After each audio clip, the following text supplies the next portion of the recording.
My name is Ed Chow, and I'm a senior fellow at the Energy and National Security Program here at CSIS.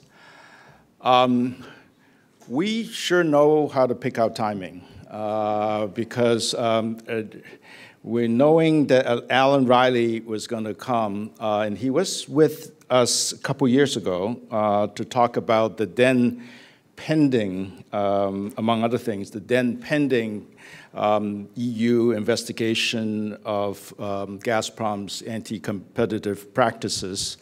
I don't know if you caught this afternoon's Financial Times, but it was reported that the competition commissioner will issue the statement of objections against Gazprom this Wednesday, or the day after tomorrow.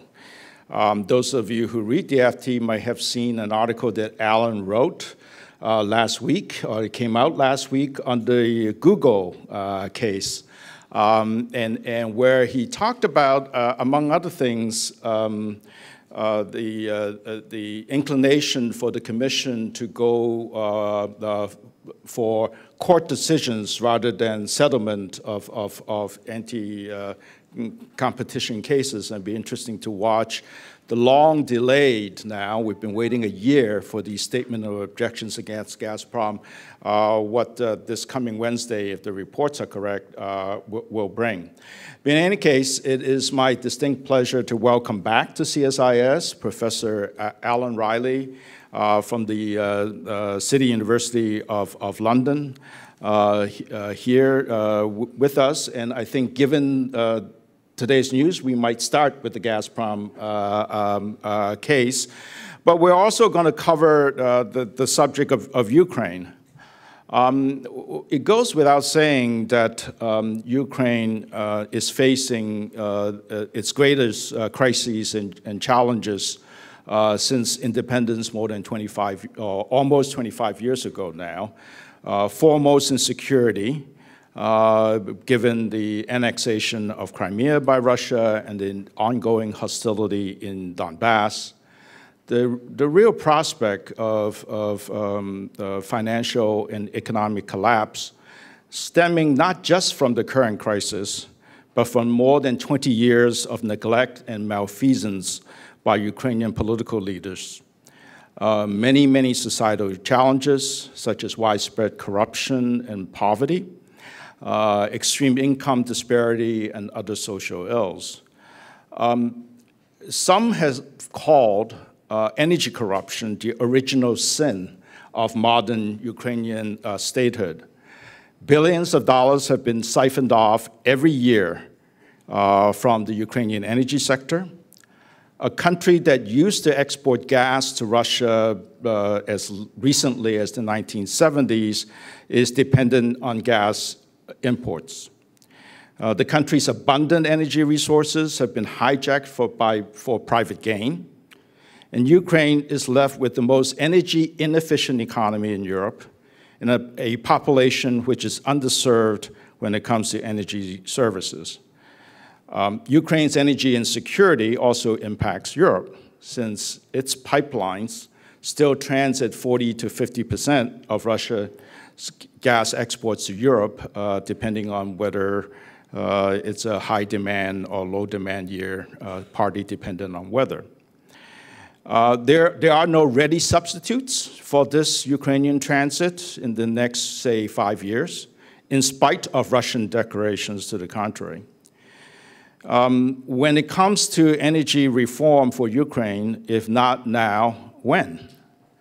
President Poroshenko and Prime Minister Yatsenyuk are very familiar with the old corrupt schemes, having observed them up close and knowledgeable about the damages they have done in the past. There are some signs, some small signs of encouragement. Gas pricing reform at the insistence of the IMF, an energy reform bill that passed the Rada last week, a new minister, new regulator, new head of Naftahaz, and for those in the audience who follow these things, they all speak English, which makes optimists encouraged that they may have a more Western-leaning way of doing business. Some of us pessimists may just believe that it makes them easier to tell Westerners what they think Westerners want to hear. So we're still waiting for the execution. The devil is always in the detail, and the execution of these reforms, which are and quite an incomplete picture right now. So I know of no one better to help us decipher the situation than Alan Riley, who's an expert on European energy laws and regulations as well. He's a longtime observer of the Ukrainian energy scene, partly by staying in touch with his many Ukrainian students. He was in Kiev in March, I believe, and saw firsthand the state of reform discussed with many people in government, industry, and the investor community. Alan will be followed by Ambassador Richard Morningstar, who is the founding director of the Atlantic Council's newly established Global Energy Center. And we have to thank Dick for bringing Alan to Washington to begin with. Thank you very much, Atlantic Council. Dick is also the former ambassador from the United States to the European Union, as well as former Special Envoy for Eurasian Energy for both the Clinton and Obama administrations. Dick has worked on helping Ukraine meet its many energy challenges, certainly longer than I have. So we will start with Alan and followed by Dick's comments.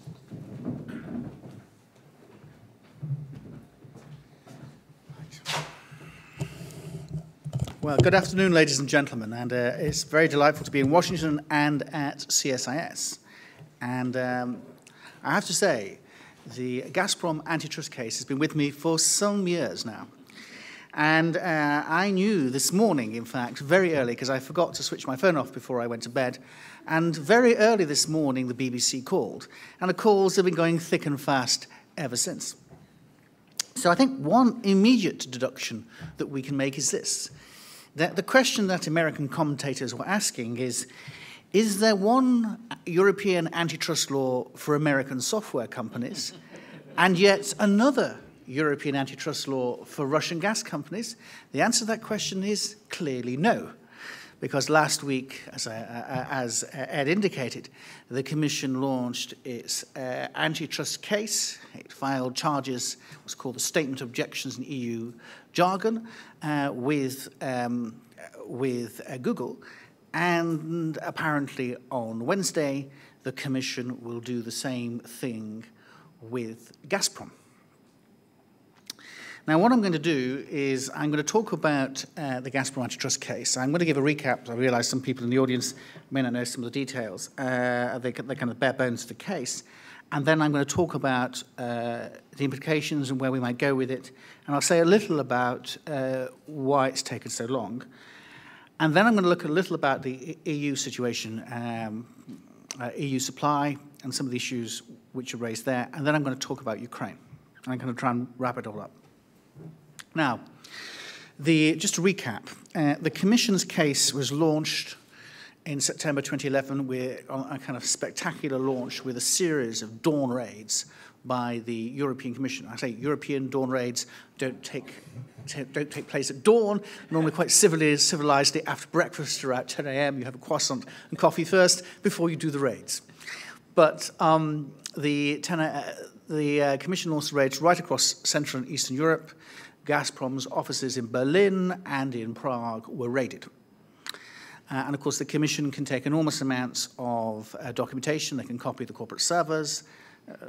They're able to obtain a vast amount of information, and they can ask questions under the threat of financial penalties to those being asked questions. So it is significant enforcement, surveillance powers. And that then resulted in the Commission opening a formal investigation the following year. And in the Commission's statement at the time, they announced that they were focusing on three principal issues. The first issue is destination clauses. Now, this is essentially a clause in the long-term supply contract which says you, Poland, can have our gas. Here is your contract. However, you, Poland, are not allowed to sell it on to, say, Germany. Now, that's initially, my view of that was that there was no problem with doing a deal on that issue, because with the increased single market integration and the fact the equalization of prices across most of the region, that was not going to be much of a problem. I now understand that the destination clause issue might be somewhat more complex, in the sense that it's not actually about formal clauses in long-term supply contracts. It's about practices which try and divide up the market and allow you to impose different pricings across the system. So there may be more to this than first meets the eye.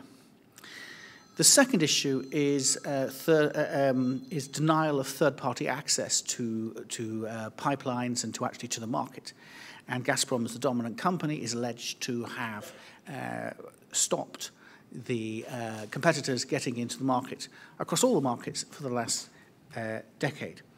And the different sort of questions that have arisen are a situation where Gazprom classically owns a percentage, say a third, of the pipeline network in a particular member state, and its commercial allies own the other two-thirds. And it is able to stop then anybody effectively accessing the pipeline network. Another example would be where they were able to impose pressure on the host government or corporations within the state to stop the building of any new LNG terminals, any new pipelines, any interconnectors. So again, effectively stopping any competitors entering the market. So those sort of issues are the sort of issues that, in terms of denial of access to competitors, which are also raised by the Commission. The third, and perhaps the most trickiest one, is indexation. And to be frank, I'm not wholly sure what the Commission's position is here. They were saying initially that they were seeking to challenge the indexation of gas prices to oil prices. Now, I have some sympathy with Gazprom on this, because what exactly are they saying? I mean, the traditional link of oil prices to gas prices was because when in 1967 the great Groningen field in the Netherlands came on stream, one had to find a pricing mechanism to actually work out how to sell this gas. And as we had at that time oil-fired power stations, and we were going to use the gas for generation of electricity, it seemed reasonable enough to link the oil price and the gas price. And I think that's the actual original practical basis for it. It was used for the same purpose. Now, of course, ever since the 1973 oil price rise, no one uses oil-fired stations in Europe. They are the last resort in any organisation of your electricity dispatch. And I think there's something like 3% of European power supply capacity and 1% of actual use, for obvious reasons. So the actual practical link no longer exists. And the question is can you say, if there is no transactional commercial basis for the link, if a dominant company uses that link, relies upon that index basis, is that sufficient to constitute an abuse of dominance? I would have thought no. But I'm not quite, there may be a lot more to it, and I'm not quite sure what they're quite on about.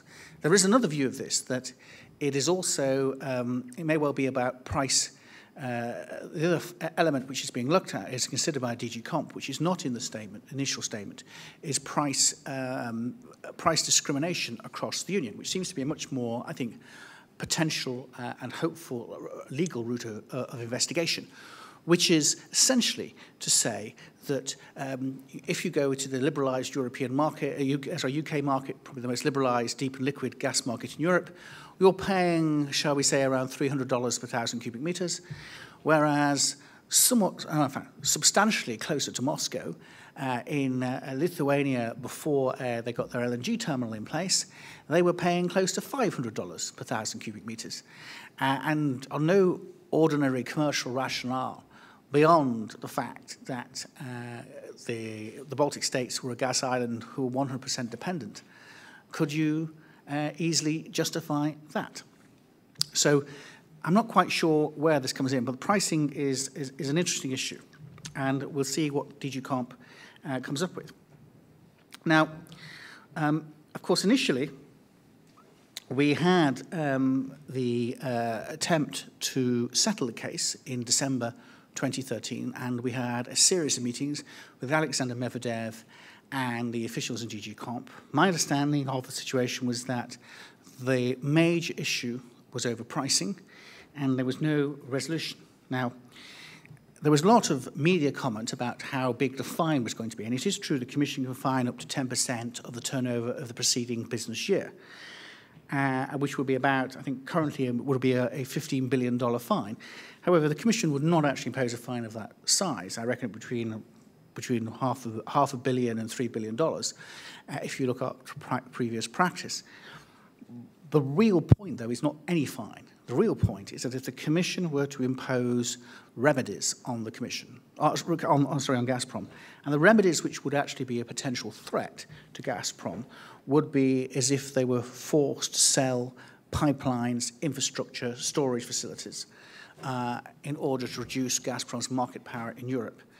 If, like in the Microsoft case, a monitoring trustee was appointed to oversee the operations of Gazprom in the European market, I suggested a very neutral, independent, and very effective person to do so would, in fact, be Ed.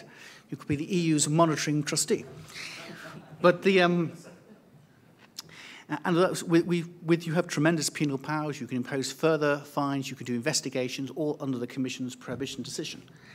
And of course, the other problem with a prohibition decision, if we got to that stage, was that you would end up in a situation not just of having these remedies, but with having a document which was apparently the draft of the statement of objection so far runs to 600 pages, which would make it the longest prosecution document in the history of the European Union. But you would also have this published in 18 official languages with all the details of what Gazprom had done in the last decade for public view. So there were reputational issues, at least for Gazprom.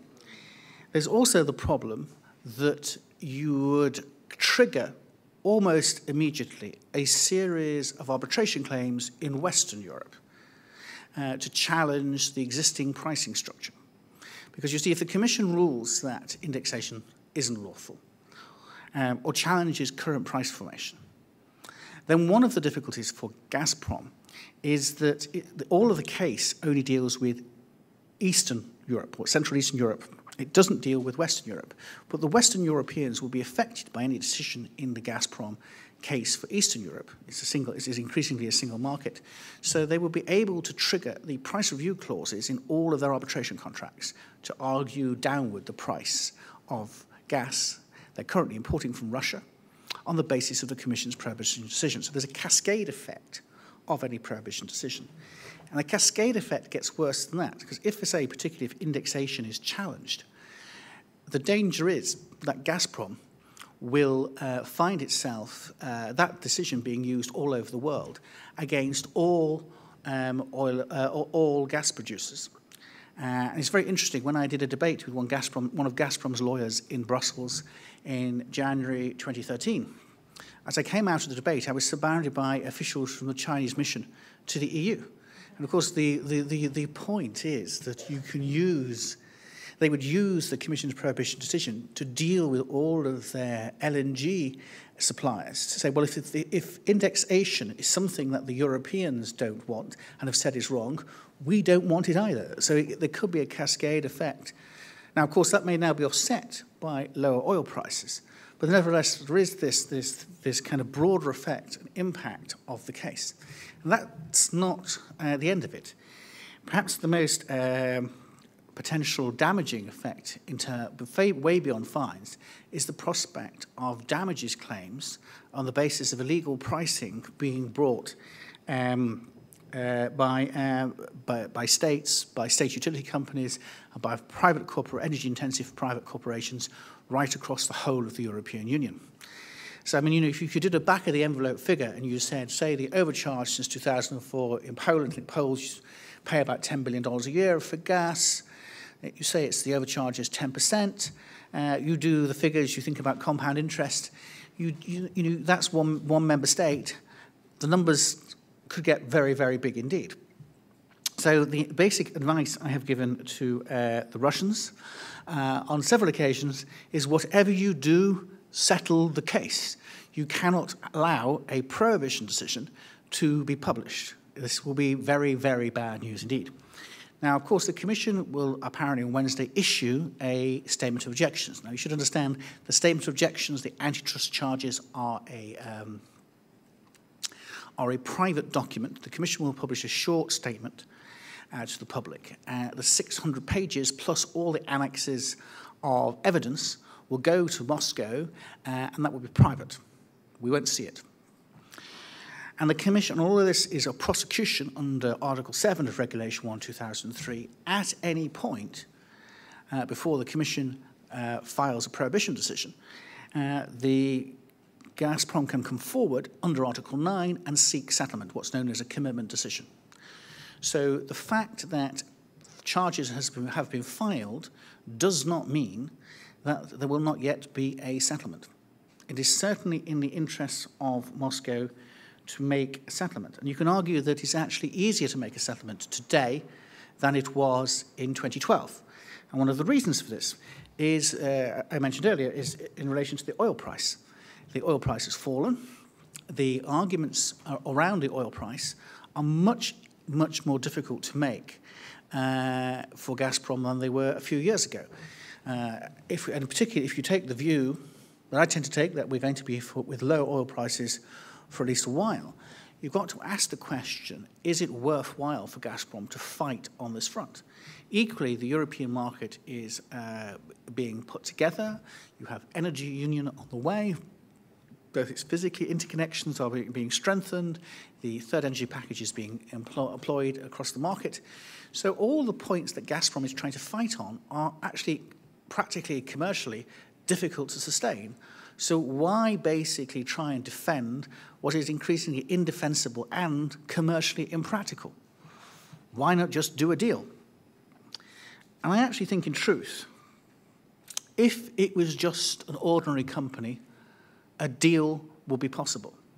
But the question I have got, and I don't have an answer to this, perhaps people in the audience have an answer, is that given the fact that Russia has become so radicalized in the last 18 months,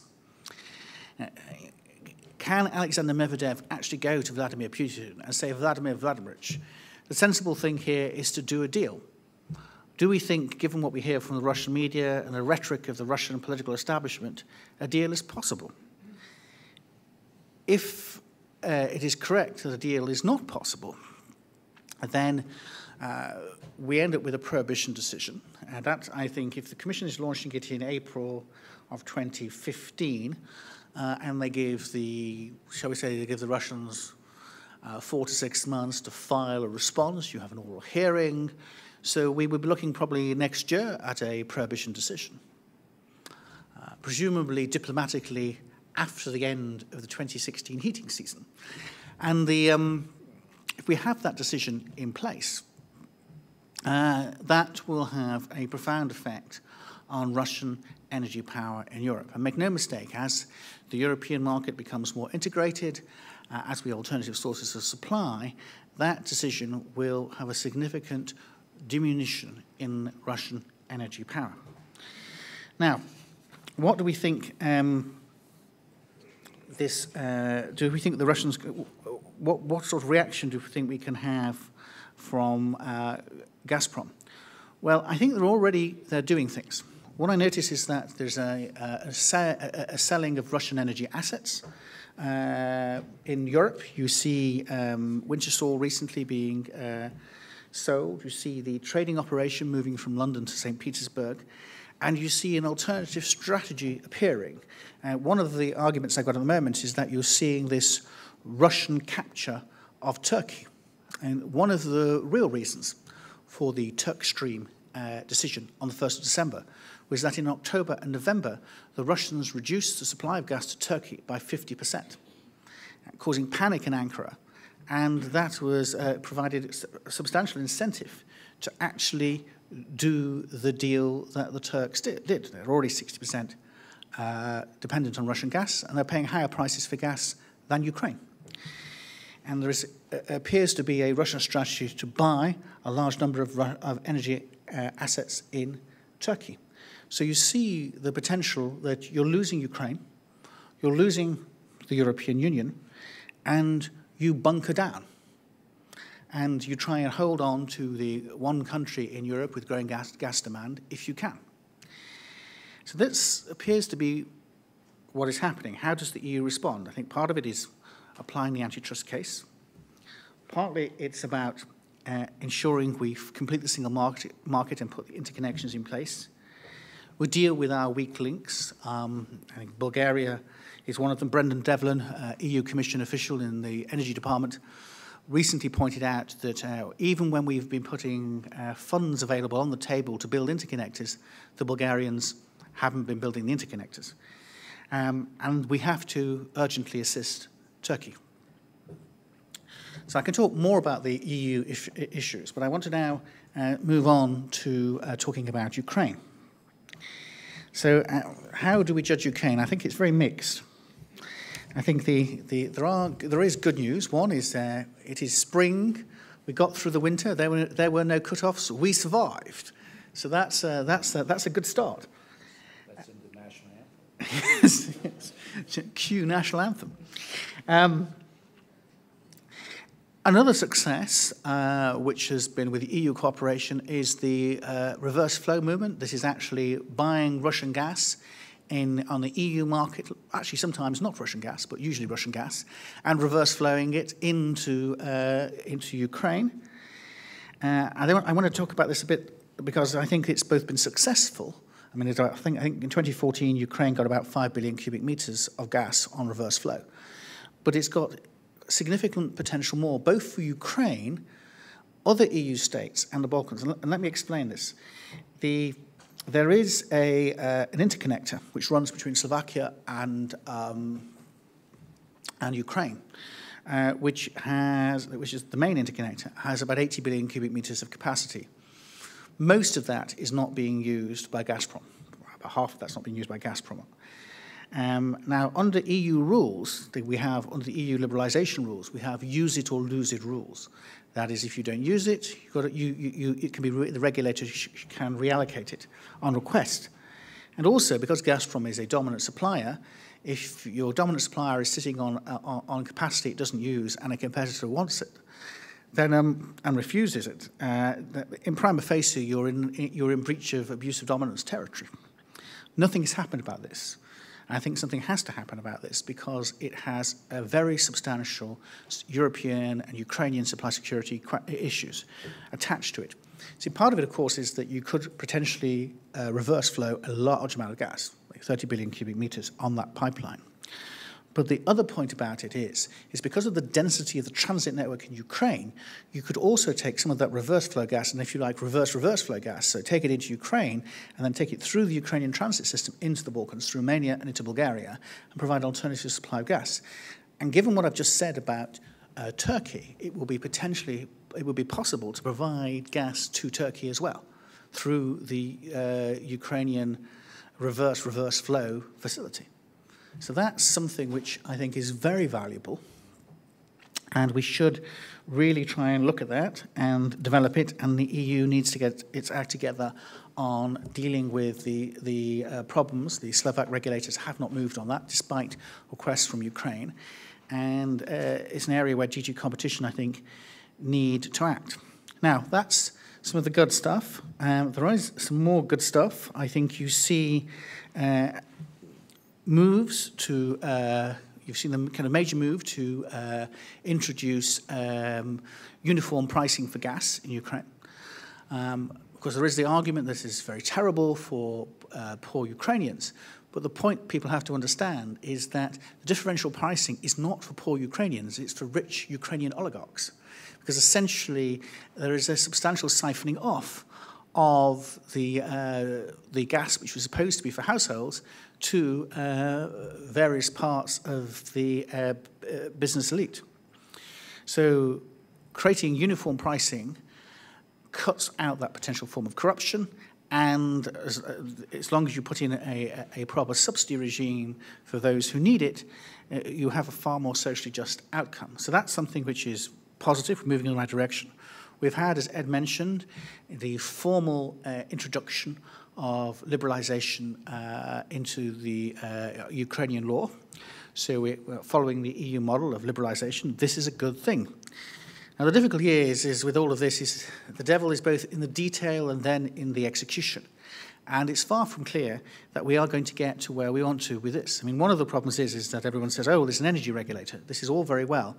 But you also need an antitrust regulator. And Ukraine does not have an effective antitrust regulator. The Anti-Monopoly Committee is, to be kind, one would say it is very dysfunctional. And I think one person in the audience here used the phrase that it was, in fact, a camouflage institution, where its actual job was to do almost the direct opposite of what a competition authority is supposed to do, i.e. is supposed to support price fixing, support market concentration, and support all of the corrupt elite in the state. So, and the point about it is that if you look at what's happened in the European Union, it wasn't the energy regulators who actually liberalised the European market. It was the antitrust agency who used the more powerful antitrust tools to break open the market. So if you don't have that, it's going to be very difficult to move. And so far, I see no sign of that. There are other problems as well. There is what I call the royalty tax disaster of increasing the taxes on gas production from 28% to 55%. This essentially, and also they closed the market to most of the independent gas producers' customers, so a significant market intervention.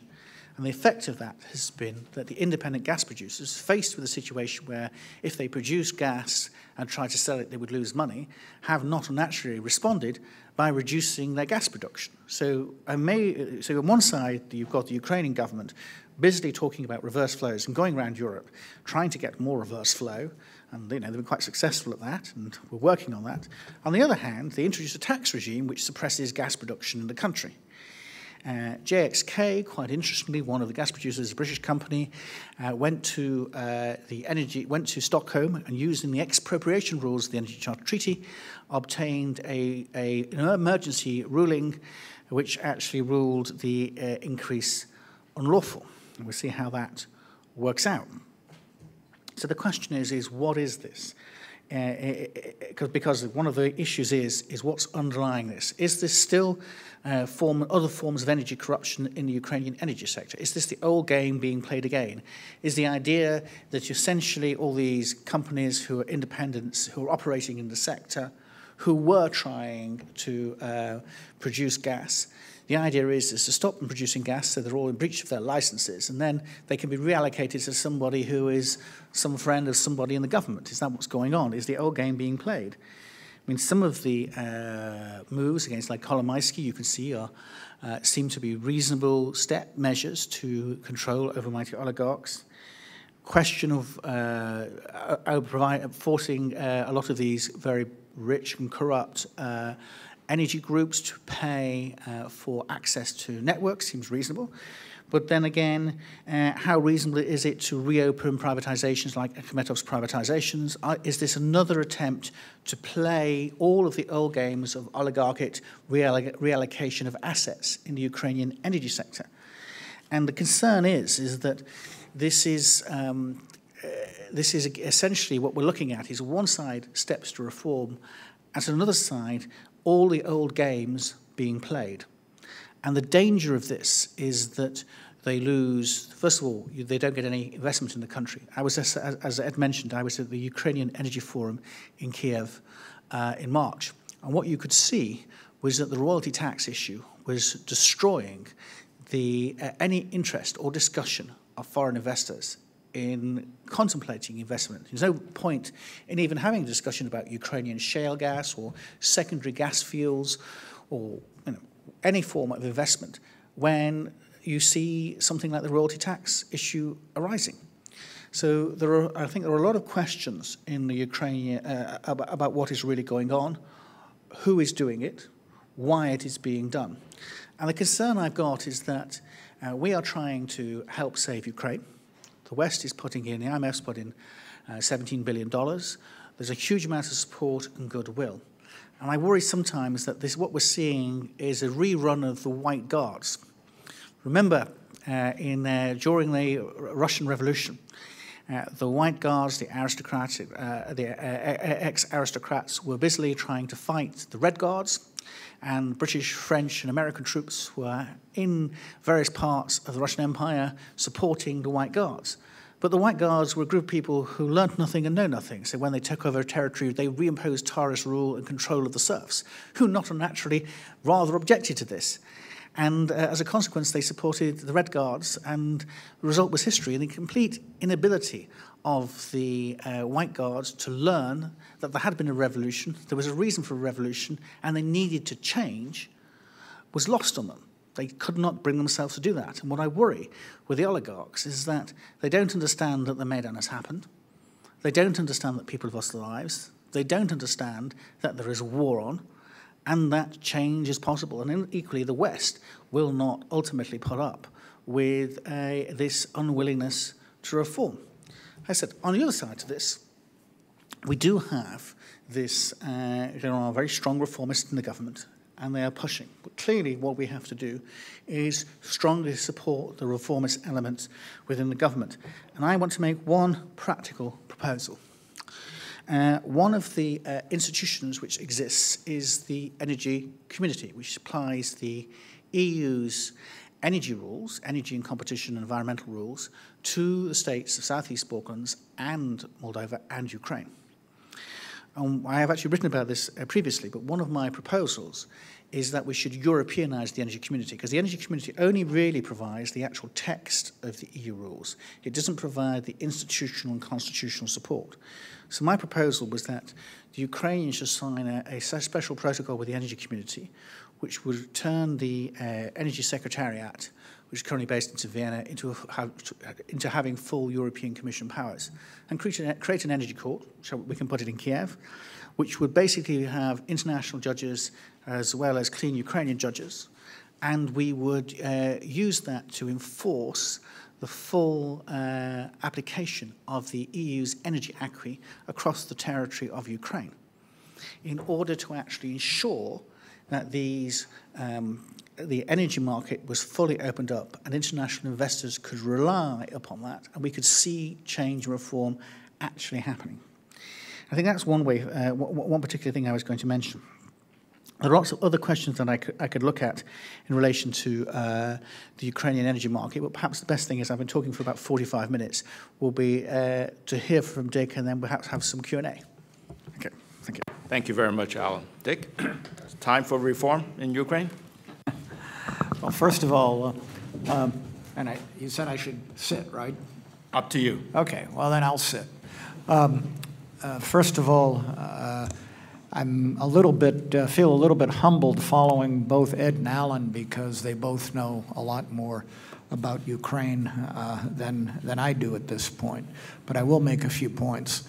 And before making those points, I want to emphasize that today's program is the first game of a doubleheader, and that yes. For those of you who are not aware, tomorrow we are having a program at the Atlantic Council, a 3-hour program on the European Energy Union, on the third energy package, competition laws, and what the geopolitical ramifications are.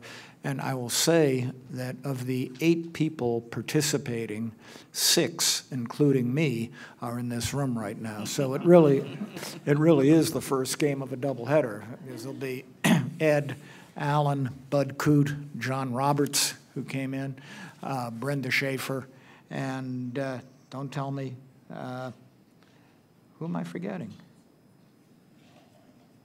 Am I forgetting somebody here? You had 6. You had 6. Oh, I had 6, because there was me. But we'll see. I'm really a very, I have no ego. I forgot me. But we'll also have Philip Lowe, who had been the Director General, both of the Competition Directorate and then the Energy Directorate, who's responsible for a lot of this, and a representative from the Energy Counselor from the EU mission. Okay, having said that, let me make a few brief responses. I agree with Alan.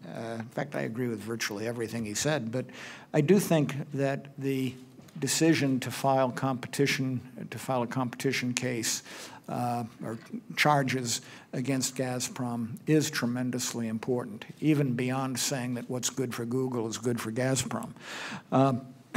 And I think it also has a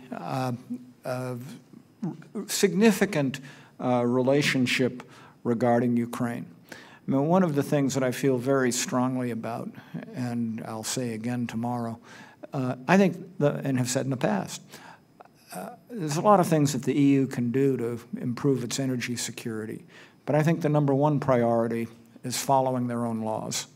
And I think they've been doing that more, including bringing the case against Gazprom. And I'll also say that following and ensuring compliance in the third energy package is also critically important. And this all relates in part to the competition case, which Alan mentioned, because of the importance of third-party access and the importance of eliminating destination clauses. So what does that mean with respect to Ukraine? You know, first of all, it had a major effect on, I think, on Russia's decision to once and for all cancel South Stream. And that I think the Russians did recognize that the EU was not going to let it happen, and I think that became politically obvious after the situation with Crimea and eastern Ukraine. So I think it had a positive effect there, and I'll get to Turkish Stream briefly in a minute. The third-party access provisions are also in enforcing that critically important because of what Alan was talking about, same with destination clauses, in connection with reverse flow and reverse flow. And Russia has put pressure in the last, certainly over the last year, on some of the countries that were involved in reverse flow, whether it be Slovakia or Hungary. And I think that if the EU just sticks to its laws and really enforces it, then that would that hopefully would beat back Russian pressure. This is all really important. On another area that I don't think Alan mentioned, what's the significance of the fragile agreements that Russia and Ukraine, in spite of all the problems with Crimea and eastern Ukraine, have been reaching with respect to paying back the debt and supply of gas over the last year? And I've heard from one of my contacts in the State Department even today, that there is some progress being made, hopefully, in the negotiations. So why, with all that's going on, and with this Turkish Stream concept, or maybe more than concept at this point, why isn't Russia just saying to Ukraine, "Screw you, we're not going to provide any gas, and we'll deal somehow with the Europeans"? I think there's a couple of reasons. I think Russia does recognize that the EU is more likely to stand by its laws and regulations now.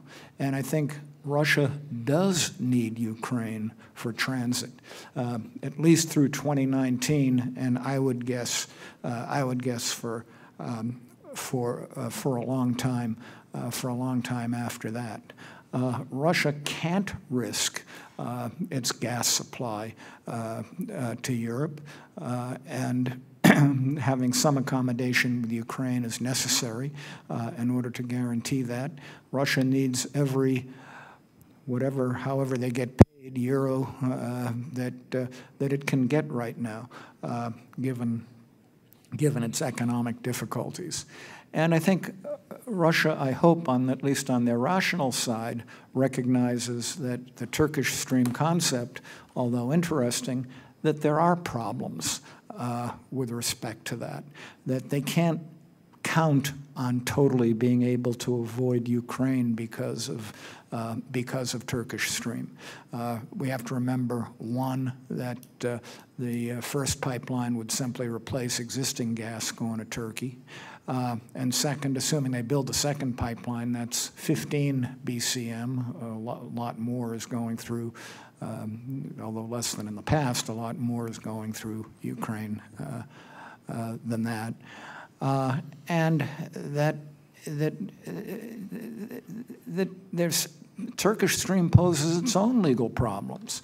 Again, if the EU follows its laws. Any pipeline coming from the European border after picking up Russian gas as part of Turkish Stream would have to comply with third-party access, would have to comply with no destination clauses. Russia would have to, or Gazprom would face the same competition rules that they're facing now. There are existing contracts going through Ukraine that would have to be amended. And, you know, I could make the argument if all of a sudden Russia saw the handwriting on the wall and was willing to comply with all of the EU laws and regulations and were acting transparently, then, you know, Gazprom has as much right to sell gas as anybody else. And if they do follow the law, then the markets should take care of what's the most efficient way of supplying gas. Getting back more specifically to Ukraine, just a couple of points. I mean, Alan mentioned virtually all of them. But the real question is, you know, will it continue to be Groundhog Day in Ukraine? You know, I've often said, going back to when I started working on Ukraine in, God, 1993 or 4, I guess, that, you know, every day you wake up in Ukraine and it's the same day, you know, just like the movie. And so, you know, the question is, and Alan raised the question, yeah, there are some positive signs, but can those positive signs be sustained? And, you know, there are some new people who, you know, hopefully if given the chance will be able to, you know, cause the appropriate reforms to take place. And I know there's some very impressive people, but we'll see. I mean, you talked about corruption, Alan. I mean, one of the things that I meant to mention in talking about Russia's agreements with Ukraine, there's another more sinister reason why those agreements are taking place, and that there are people on both sides of that border that are making a lot of money on these agreements. So that, you know, that has to be part of it too. But the other thing that is going to be critical, and there has been some lessening of demand in Ukraine, that has to continue. The demand side is going to be tremendously important, and the whole question of energy efficiency once and for all has to be, really has to take hold, and, you know, the uniform pricing might help that and force residential consumers not to open their windows so much. And the other thing, there really is an opportunity with respect to domestic production, you know, if they do the right things. And this whole concept, they raised taxes on domestic production recently. My good friend Ariel Cohen described it as harebrained. I'm not sure I would have, if I were writing an article, I'm not sure I would say harebrained, but he's right.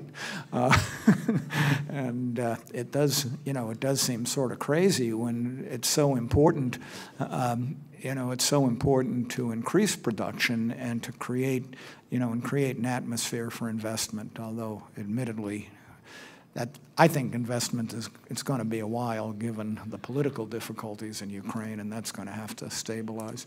I think, just going through my notes, I think I've covered what, I guess, yeah, I think I've said enough for now, and hopefully open it up for questions.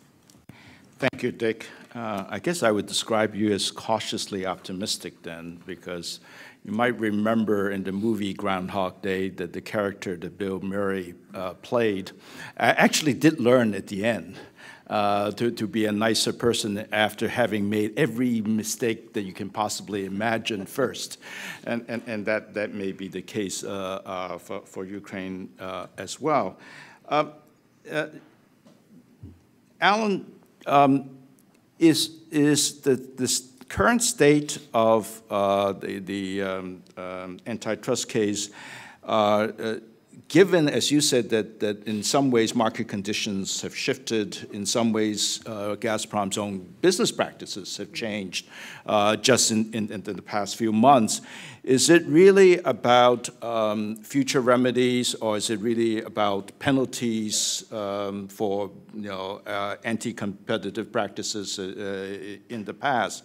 And how would you evaluate the prospect of this arbitration case between Gazprom and Naftahaz that both sides sort of put out there as the way to resolve their long-term issues, given, as you and I know, the predictability and the time that's consumed with arbitration cases? How likely is that, or are both sides assuming that there's no political obstacle, but much better off to settle their differences rather than wait for a Stockholm decision? Yeah. Okay. I think let me just take the. I'll take the antitrust case first. I think the Commission's approach will be, to some degree, the fine is the punishment. The remedies tend to be much more future-based, and I think it's the remedies which are that which will give Gazprom the most concern. And as I say, I do actually wonder if they're actually preparing for this already by selling some of the downstream assets. And rather than, and of course, the problem is if you, even with the best will in the world, if the Commission even gives them a reasonable period of time to sell their assets, it does become a bit of a fire sale, and you won't get the best price for them. So there's an argument, you start doing that before actually the Commission says you are required to sell them. So that may be going on. I think the monitoring trustee issue is something which I think they would fiercely resist. The idea of having the antitrust agency effectively in your office and, sort of hovering above you on a permanent basis, and anybody can go and complain over anything, and you'll get a full investigation, and that could go on for years. In fact, I remember with some Gazprom officials in the room at a Chatham House seminar, I said the best thing Gazprom could do is go and talk to Microsoft. Bill Gates knows all about it, and I suggested it would be that's one thing which I think they would really object to.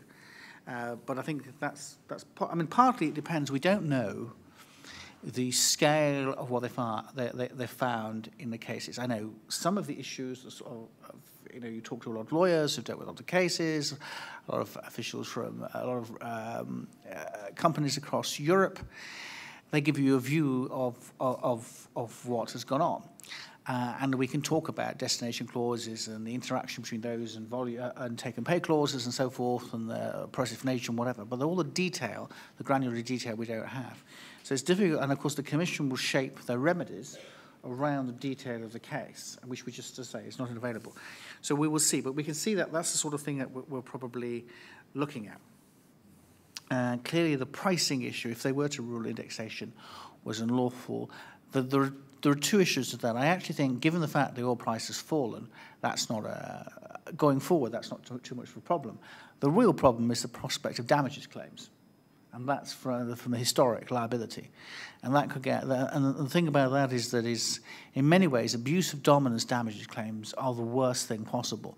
Because in a cartel case, cartel damages, the cartels only tend to go on for a few years, Whereas, you know, you could potentially, I mean, I was discussing about Ukraine. I said, well, Ukraine would theoretically, from its introduction of a competition law in about 1994 to today, would potentially be able to put together an antitrust claim which would be going on for 20 years plus interest. The numbers could get kind of amazing. So that's part of this. And I think part of it we have to sift out and find out where we get what exactly the Commission is going to levy the case on. The other issue, of course, which we will find out on Wednesday, is whether, as in the Google case, if Vestager decides to narrow the focus of the case.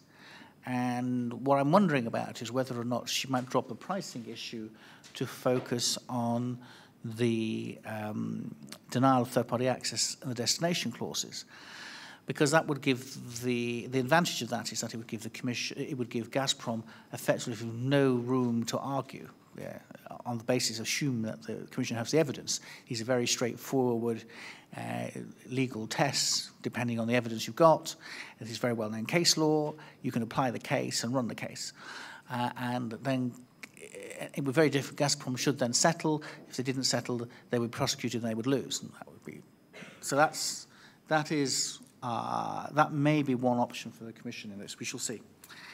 On the arbitration cases, I suspect that this simply comes down to a money issue. How much money can they squeeze out of Naftogaz? And the case, in many ways, the arbitration is the best place to deal with it, to get a result, and they'll live with it. And it may well be a politically easier for Gazprom to do that with its own high command, with the Kremlin, to be able to actually to simply put it in there and say that's the best way of dealing with it, rather than actually try and do a negotiation where they have to, as my understanding of the relationship between the Gazprom and the Kremlin is that they would have to, any deal would have to get signed off right at the top. And that may be actually difficult.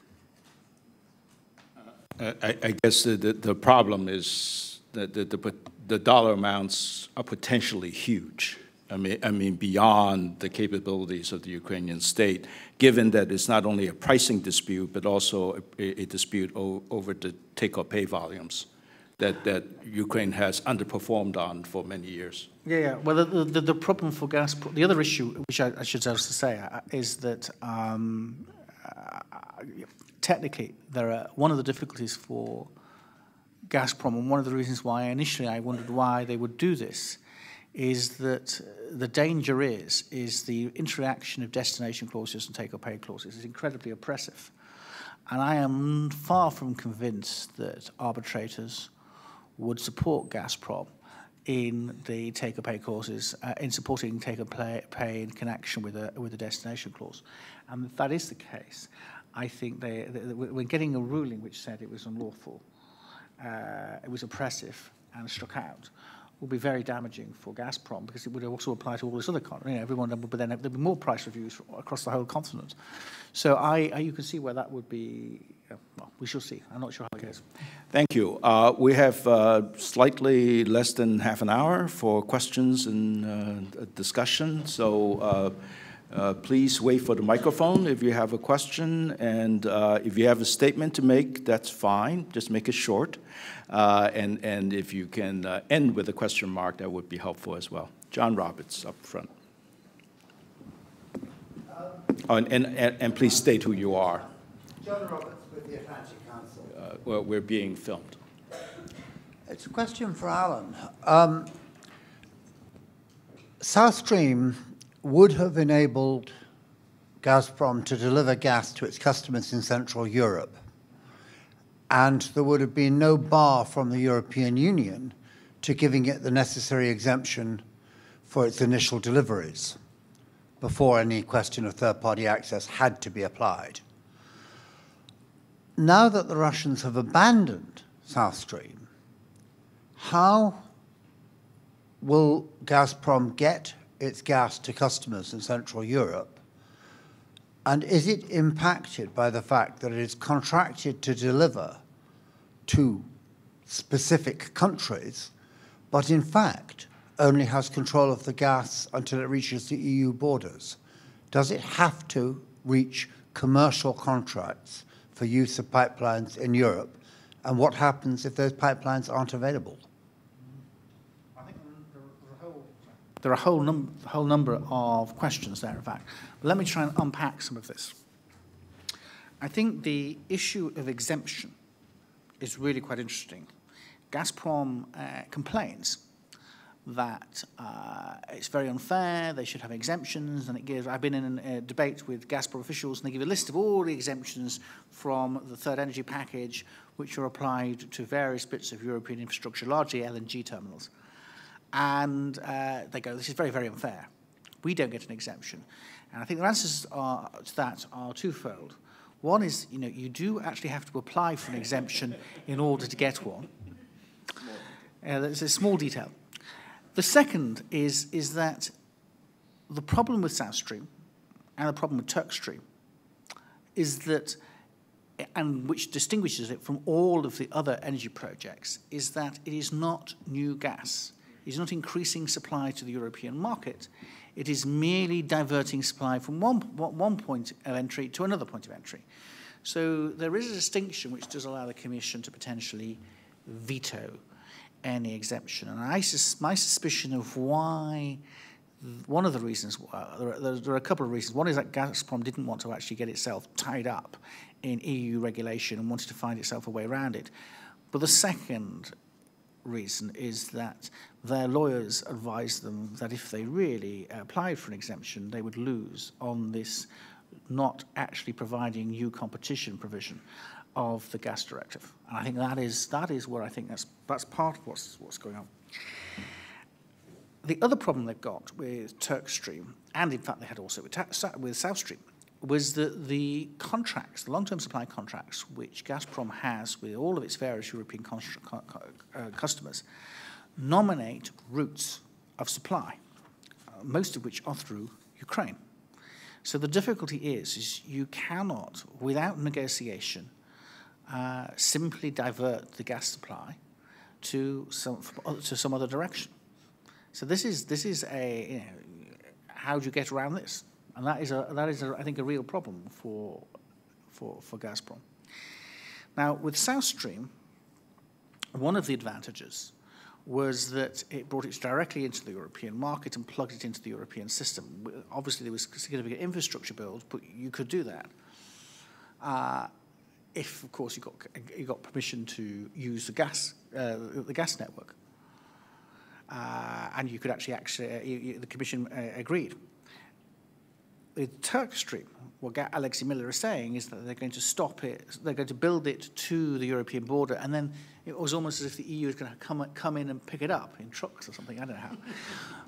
But the problem there is that, we are not going to build the pipelines. We will be crazy to build the pipelines because we would be locking ourselves in to more expensive gas and more Russian dependency. So the one thing that we're not going to do is build pipelines from the Turkish border into the European market. And as I say, even if we were crazy enough to do that, the problem is they've still got to negotiate all the long-term supply contracts which direct all the gas to come into Europe via Ukraine. So and I think so. And in addition to which, there is the other problem, which is the same problem as South Stream, is that given US and EU sanctions, who is going to finance these pipelines? How is Gazprom, which is facing potentially a 50% cut in income next year, going to finance the pipelines?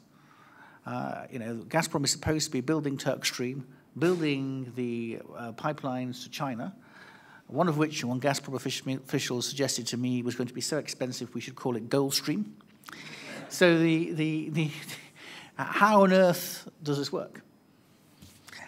Go ahead, Dick. Yeah, I was just going to make one little addendum. I think the point you made on the diversification provisions were really important, and it is spelled out in, as a legal requirement that for any exemption you have to show diversification. And just Gazprom has always argued that, well, if you get out of going through Ukraine, you have diversification because there's a diversification of routes. But I think we would both agree that it's unlikely. Certainly the Brendan Devlins of the world would never accept that. So, and also the problem with this is that I said this to senior legal counsel at Gazprom. I said the problem you've got with your argument is that you can't just expect the Commission to do this, because the Commission recognizes, it's a legal structure. You would get a Commission decision providing for an exemption. That decision is challengeable by anybody who has a legitimate interest to challenge it. So a competitor, a member state which can challenge as of right, would challenge that before the European courts. And they would rely on the point I've just made to strike it down. So the difficulty with this is that even if the Commission wanted to do this, if I was in the legal service of the Commission, in the energy equipe, which shadows the DG Energy, and I was asked about this, my opinion will be that you could not safely grant an exemption to the Russians because it doesn't fit within the criteria, because we will get sued. It seems to me that the thing that's also missed is that it means less money for Gazprom.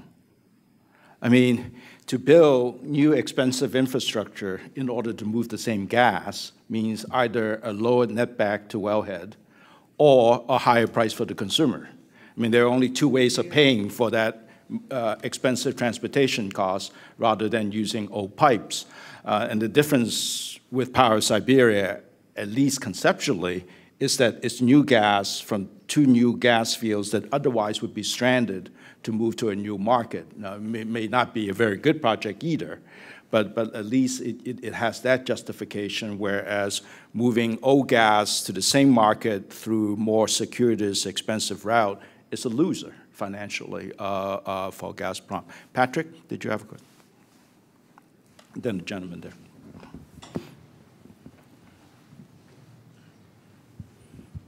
It's Patrick Wilson. I'm now with Osage Global Strategies. And my question, Ed, really picks up with what you just said. And I'm interested to see what both Ambassador Morningstar and Professor Riley, you think about this. All the intellectual talent plus all the capital that's chasing around to try to solve this problem could obviously be redirected in a way of getting new power generation. I'm struck by the fact that if you looked only at Ukraine, if you tried to take 10% of the existing gas and heat power generation to another fuel source, say biogas,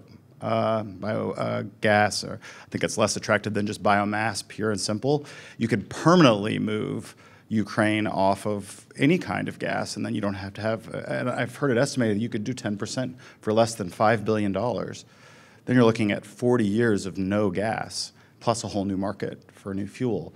Why aren't we spending more time focused on solutions like that? I think the answer to that question is that there are loads of issues. I mean, one of them, I think if the Ukrainians get to Polish standards of energy efficiency, so not Western European or American standards, but Polish standards of energy efficiency, I think Ukraine would need very little or almost no Russian gas. And I think this is actually to do with the dysfunctional nation of the state. The reason why we can't do that is the fact that who's going to put up even $5 billion with investment if you've got decisions like the royalty tax decision being made?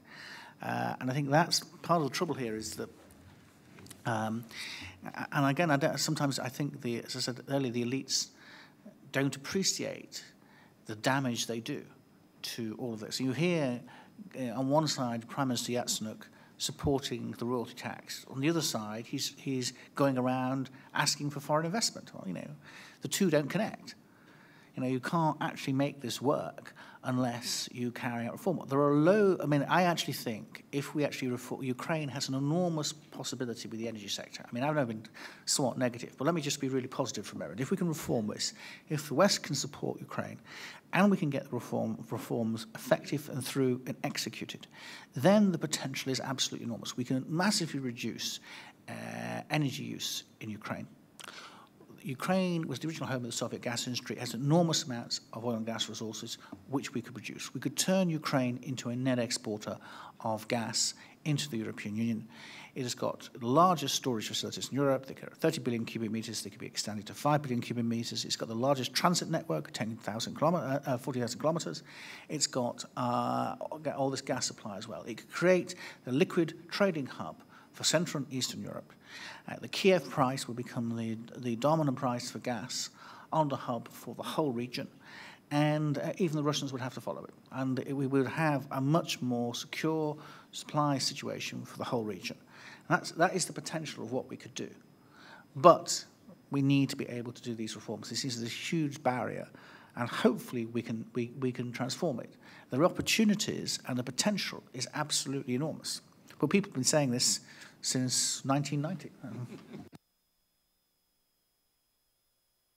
I don't think it is a question of ignoring. I think Alan's right. It's not a question of ignoring solutions. You know, obviously we talk a lot about Russia. We talk a lot about Russian supply of gas and how to get more gas into Ukraine, because that's, you know, that's sort of the salient, immediate topic. But I know that there are people who are working with the Ukrainian government along the lines that you're talking and what Alan was just saying, that with appropriate investment, you could you could increase the efficiency, you could increase domestic gas production, forgetting shale, which, you know, the companies argue it's not just the politics that has driven us out. It's just not a very good geology, apparently, for shale. We'll find out. And, you know, and maybe at some point offshore production. But that's definitely being looked at.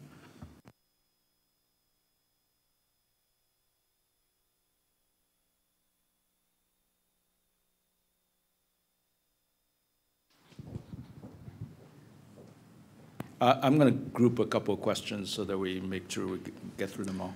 Hi, Tom O'Donnell. I'm here from Berlin. I'm doing a study with the AICGS, the Contemporary German Studies, on these issues and the difference in the American and European viewpoints. One thing, there's a group at Oxford, a Stearns group, of course, and it seems like there was a report recently, and they had some kind of interpretation of the move to Turkish Stream as being perhaps Gazprom has sort of de facto bit the bullet and see what the future is, and this is a move towards a private market model. They're going to deliver the gas and the world can come and take it. And if you could respond to that. Let me pick one of the other questions here. Quickly, if you don't mind, just from the viewpoint of sort of grand strategy or geopolitics, Mr. Putin has a lot of ways to exert geopolitical pressure, obviously, in a number of states, including eastern Ukraine. Do you think there might be a possibility that the questions that we're talking about here, the antitrust issues and compliance with the energy package, if they might be entered into by him or by somebody else, some compromises entered into the geopolitical negotiations?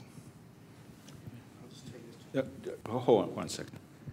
I'm going to group a couple, two or three.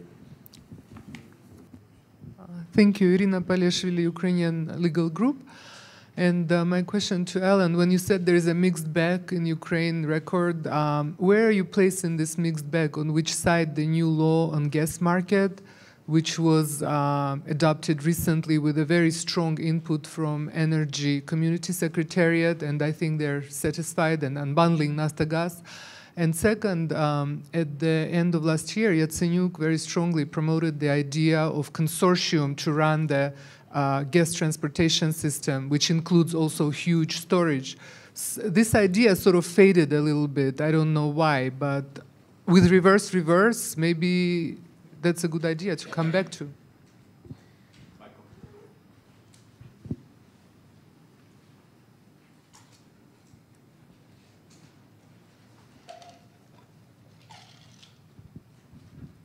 Hi, Michael Ratner with Congressional Research Service. My question gets at, you talked about Gazprom already selling some assets.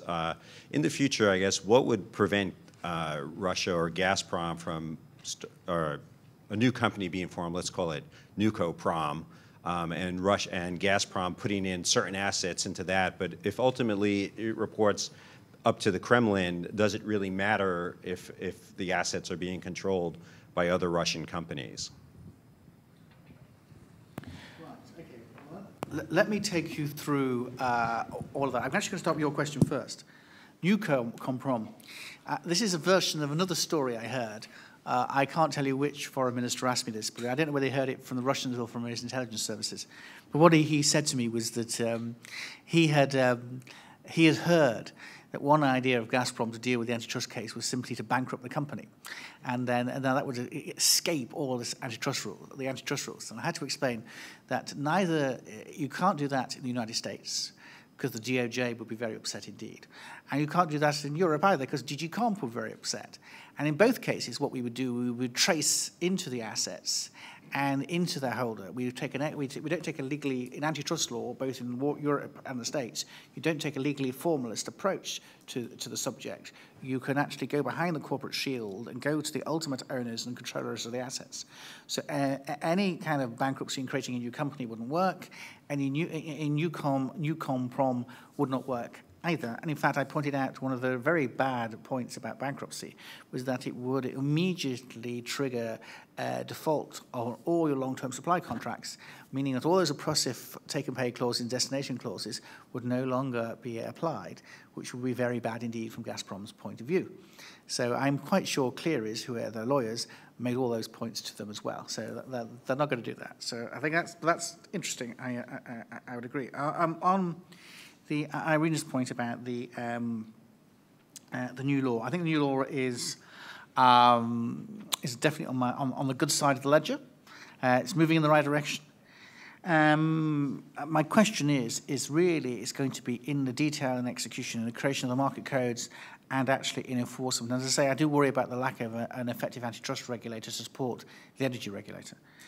And on the other issue, on a consortia, yeah, I don't know. I mean, Can I sort of dig down a little deeper on that? Yeah.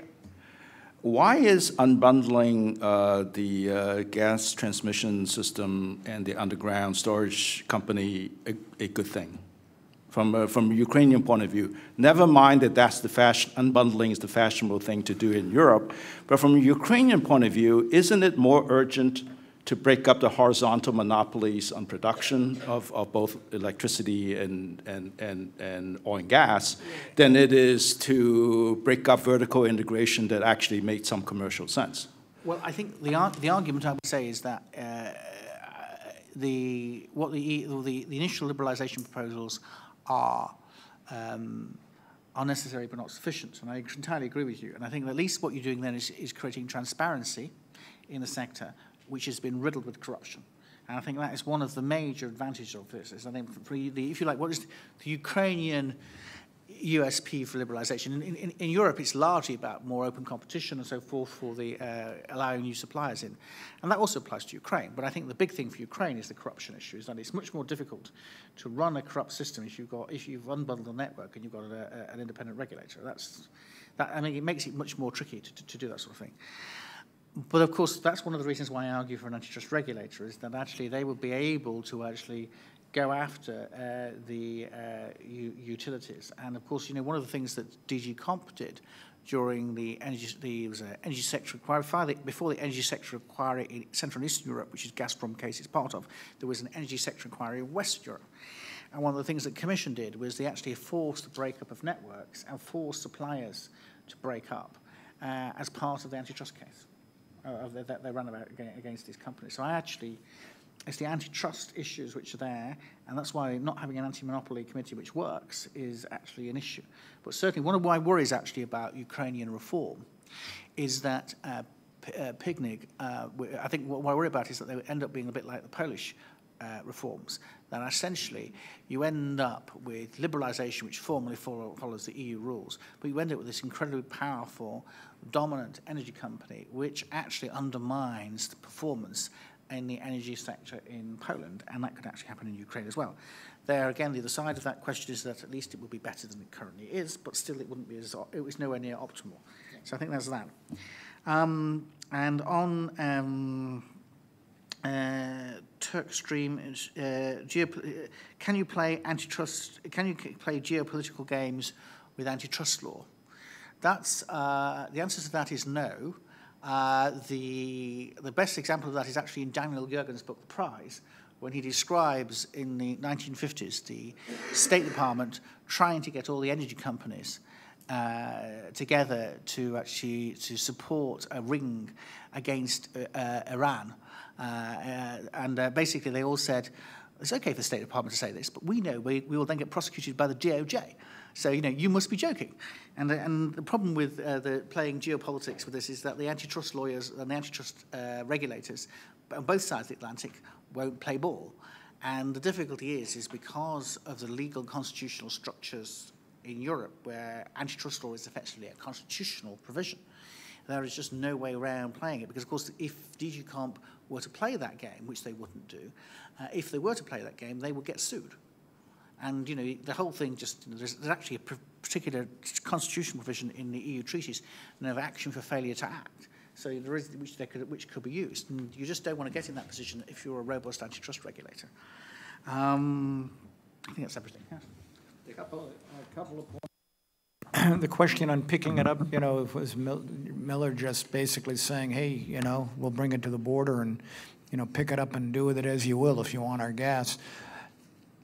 He said that, but and I don't know whether he was thinking in free market terms or not, but that might be the effect of it. That, that's really the only way Turkish Stream could work, it seems to me, is that if the gas was brought to the border, and then if through, an open market, new, pipelines were, built or whatever needed to be done to get the gas on into Europe, and following all of the provisions that we've talked about. Well, that's a free market answer to that, which maybe that's okay. On the geopolitical compromise point, and I agree with Alan. The law, even though it's complicated when you try and go through all the provisions, the basic principles are not that difficult. And I agree with Alan that it is what it is. And at this point, I don't think the EU can compromise. There's an interesting situation right now which demonstrates that. The politicians in Brussels were anxious that SOCAR, the state oil company of Azerbaijan, put in a bid on the privatization of DESFA, which is the Greek infrastructure company. And from a political standpoint, that was essentially to make sure that Gazprom didn't get it and to give an alternative. But lo and behold, now the Commission is holding up approval for that purchase because they've recognized, well, wait a second, SOCAR is part of the consortium producing the gas in the Caspian, and now we're going to let them be part of the by owning DESFA, part of the transmission in Greece. And if we're not allowing Gazprom, saying that Gazprom can't do these things, how can we say that SOCAR can do these things?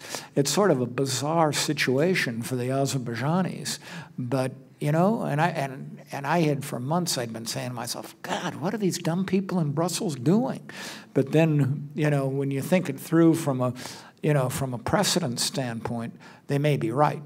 And I think, frankly, and I said this last week at a similar kind of panel, I said that from SOCAR's standpoint, behind the scenes, as long as Gazprom doesn't get it, or some sham substitute for Gazprom, which I think is what would make a Nucoprom impossible. If I'm the president of SOCAR, I'm saying, make my day. I've got enough capital expenditures right now the way it is between Shah Deniz and TANAP and so on. And as long as we don't have Gazprom screwing things up in Greece, which, by the way, there are meetings today about Russia and Greece energy cooperation. But in any event, then fine. We don't need DESFA. The idea of we will move our gas to a border of our choosing and you take it away reminds me strikingly of the Turkmen export strategy. And as long as you're dealing with China, that might work, but otherwise it's hard to fathom. We have time for one more round of last round of questions. Ariel?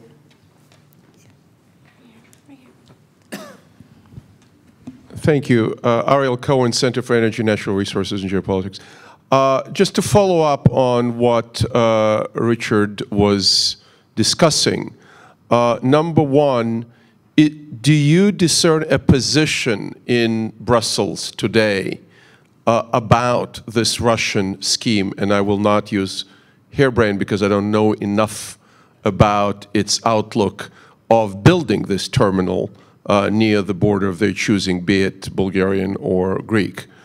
Secondly, if the Greeks sell the infrastructure to the Russians or sign an agreement for, I saw a figure of $5 billion today or yesterday, to build a pipeline through Greece somewhere to Italy or to the north, would that derail TANAP and TAP?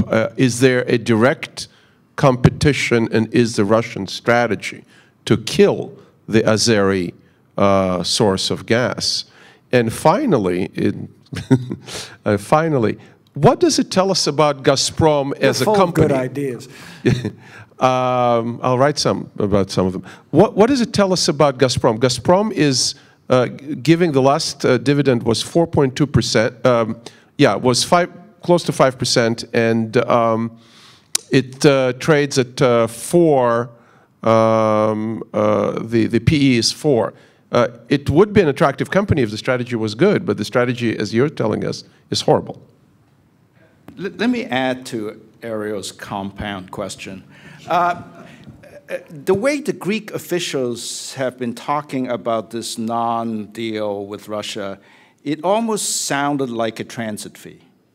And aren't transit fees against the law in Europe, Alan? And Keith, you get the last question.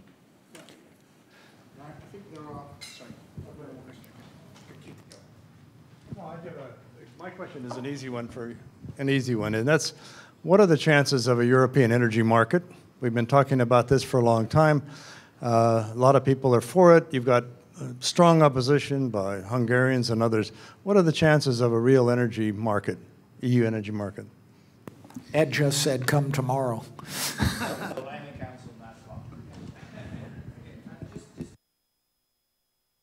Just to take Ariel's compound question, I think there are a whole range of questions about what on earth the Greeks think they are doing. I mean, the essential point is the Commission would insist on the application of EU law on the territory of Greece, as it still is a member state. The second problem they will have is that if it doesn't comply with EU law, or there is Commission proceedings against whatever they decide, there's going to be huge financing problems for whatever they want to produce, assuming they want to get any form of external finance to run it. So I think there are some real, there's all this bombastic, we can do this, we can do the other, but actually, how easy is this going to be to get off the ground? And I think at the moment, I think there's a situation of flux of what exactly are the Russians really going to offer. I mean, one of the perplexing questions about all of this is, which I've not understood for ages. I remember shutting up one debate I went to where there was just so many kind of pro-Russian groups in the audience and on the panel. It was crazy. And they were all basically going on how dreadful it was that the Opal pipeline, which is a connecting pipeline from Nord Stream into the German market, they could only have 50% capacity of. And the evil European rules meant that they couldn't use the entire pipeline. And they had to give it to someone else. I said, well, there's no problem with this. Is you could just lift Gazprom's export monopoly and allow Novatek or Rosneft to provide the gas instead. And of course, at which point, total silence. You could solve the problem yourself. And there is actually a sense in which, you could have other Russian companies involved. And that would actually significantly weaken the ability of the EU to apply its rules. And I've never understood the internal dynamics in the Russian energy sector as to why they don't lift the export monopoly. I mean, they have to lift it entirely. They can do it by quota or whatever. It's up to the Russians. It's their law. They could do that. And it would massively reduce, well, not massively, significantly reduce a lot of their legal problems. But they've never done that. Let me add a couple of things. First of all, on the other Russian companies, one, you'd really have to, there'd be litigation that would go on forever as to whether the Russian whether these companies are really independent and who in fact is controlling them. But back to Ariel's question of the Russians trying to kill TANAP and can they be successful? There's one other country that I don't think really has come up today, which is Turkey. And I think it is highly unlikely that Turkey would ever allow Turkish Stream to ultimately interfere or kill Shah Deniz and the TANAP pipeline. Turkey wants to get as much gas as it can and to transit as much gas as it can. It won't let itself get even more dependent on the Russians by not allowing Azerbaijani gas to go through. You've got to also recognize the very strong fraternal, if not fraternal relationship, which sometimes has fraternal rivalries, but that the relationship between Turkey and Azerbaijan, which would be devastated if TANAP didn't happen, and if Turkey just simply let Turkish Stream take place and, in effect, take the place of Shah Deniz and TANAP. On Keith's question about a European energy market, it do come tomorrow at Atlantic Council, 9 o'clock start. But it seems to me it's really very much a work in progress still. We're still trying to understand, and maybe the Commission itself is struggling with the vision of what that should look like. What role does policy play? What role does government play in investments? How does the private sector, the companies interact with this vision? I happen to think the European Energy Union was a terrible name, but when you, maybe the vision is more a common market in energy than an energy union, with some of the false signals previously sent about joint purchasing of gas and other similar notions. So I think we will clearly have to learn more as we go forward, and which means that there's more room for people like CSIS to have meetings on the subject. Well, indeed. What I was going to say was that my simple view of it is that, are we going to get a European energy market? And I think the principal person who is achieving a European energy market for the European Union is Vladimir Vladimirovich Putin. Thank you for all your good work for European integration. I'd like to, maybe to close, I mean, I've been wrestling with this question for at least the last 6 years. And maybe, Alan, if you could in 30 seconds answer this question, could you define what is a European integrated energy market? What does it mean? Okay. I am not sure, despite all the phrases that have been used and all the massive numbers of papers that all the analysts like myself and others and researchers have read in the field over the last decade and a half, I am not sure what it is supposed to mean. But let me just, if we can unpack it, you could say, well, is it the essential physical interconnection of the, let's start with the gas markets, we're talking about gas, physical interconnection. We have got there, but we are certainly moving since 2009. Is it legal ability to move gas around? Well, we're getting there with a third energy package. One of my points, I've just got a paper in with the Atlantic Council, which will be hopefully out shortly. And I have, one of the things the point I make there is that although the third energy package is on the books in almost all member states, there is a serious lack of compliance with all of the EU rules, which needs to be to be sorted. And the other element of this is having sufficient alternative sources of supply. And I suppose the other issue, which is often underplayed, is the building of sufficiently number of deep and liquid trading hubs, so you can actually have competitive pricing of gas. That's moving across to a trading hub model.